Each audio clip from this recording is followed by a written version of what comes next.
The Emperor has been expecting you. Greetings, Star Travelers, this is Man and Ushanka. Today I'm going to tell you a story of an ordinary company of Stormtroopers led by several Imperial officers that could hold their position in an abandoned miner's town against several thousand aliens of local Amani tribes, the most dangerous inhabitants of a hot planet of Maridun. So, our narrative starts with an Imperial citizen who joined the ranks of Imperial armed forces to see the world and to experience real personal growth. Having scarce family savings, he, however, could afford to join the academy and to become an officer. This man, his name was Janik Sunber by the way, dreamed of one day becoming a pilot, but he didn't meet necessary physical requirements for such a vocation, so after becoming a lieutenant, he was sent to the planet of Maridun, where he was assigned as an aide of a high-ranking officer. The planet itself had a very hot climate, yet life there was relatively calm. Yes, many dangerous animals lived there, but the majority of those beasts behaved peacefully when unprovoked. However, we must not forget that the Amani species called this world their homeland. These creatures were relatively civilized, yet their customs made them even more dangerous than any of local beasts.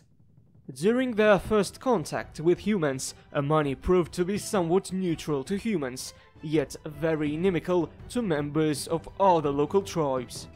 Once upon a time, humans decided to build a mine deep in Amani territory to collect precious resources underground. As you have probably guessed, it was the last mistake the colonists made in their life. Amani attacked the town, slaughtered both workers and engineers, and stole all the weapons they carried with them. When Sunber's company reached the settlement, it had already been abandoned, so Stormtroopers, accompanied by Juggernauts and an ATT, had nothing else to do but to take up defensive positions and to wait for reinforcements to come. Unfortunately for the Imperials, however, the locals proved to be even more cunning than it was anticipated. During the night, Amani destroyed a Juggernaut and forced the soldiers to move even further into a ravine. As it was expected, Stormtroopers' fortified positions were attacked the next morning. Lieutenant Sunber quickly understood that those attackers were just reconnaissance forces with enemy reserves waiting for a good moment to attack. Sunber ordered his men to stay on their positions and wait for the next command, but his order was never to be enacted. Just a moment after that, another officer, a cocky commander, Frickett, decided to press the attack. The attack that failed dramatically.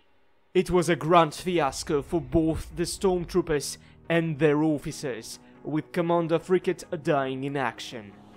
For the heroism shown during the defense, as well as for saving another stupid officer, Captain Gage, Sunber was promoted by General Ziering to become captain himself.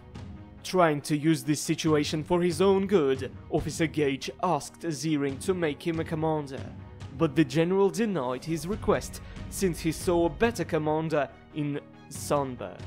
The next day, right after a night of terrifying battles, soldiers' morale started to deteriorate. The Stormtroopers had vigorously and valiantly withstood wave after wave of terrifying aliens, but tenfold numerical superiority of the enemy left little chances for Imperials to win. The officers, of course, realized the plight of the situation. After intense inimical attacks, the company had less than 100 soldiers remaining, while the locals had more and more reinforcements coming. According to the new situation, Sunber has proposed a new plan, which the general eagerly approved, yet Captain Gage despised the plan for some reason and decided to sabotage it. In the most important moments of the fight, Gage ordered his men to retreat, therefore leaving Sunber's squad unprotected, and if not for a big explosion of fuel tanks of a Juggernaut caused by Sunber, he and his men could have died, betrayed by their own captain. Yet the battle wasn't over. As I have said before, less than 100 stormtroopers remained, with more than half of the company lying dead on the ground, including Commander Frickett and even General himself. In the end, their dreams of ending the fight for good came true.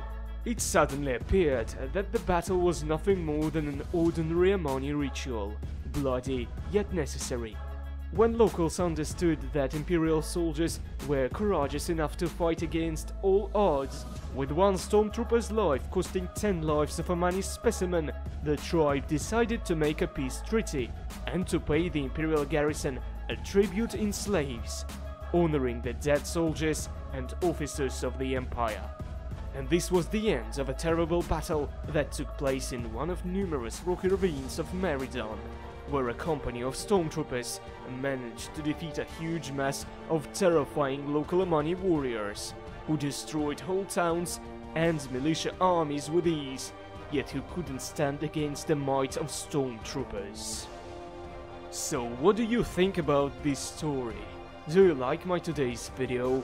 If yes, then please don't forget to leave a like and write a comment, because it is your support that helps me making videos about the epic universe of Star Wars. Thanks for watching, and as the ancients said, let the Force go with you. Always.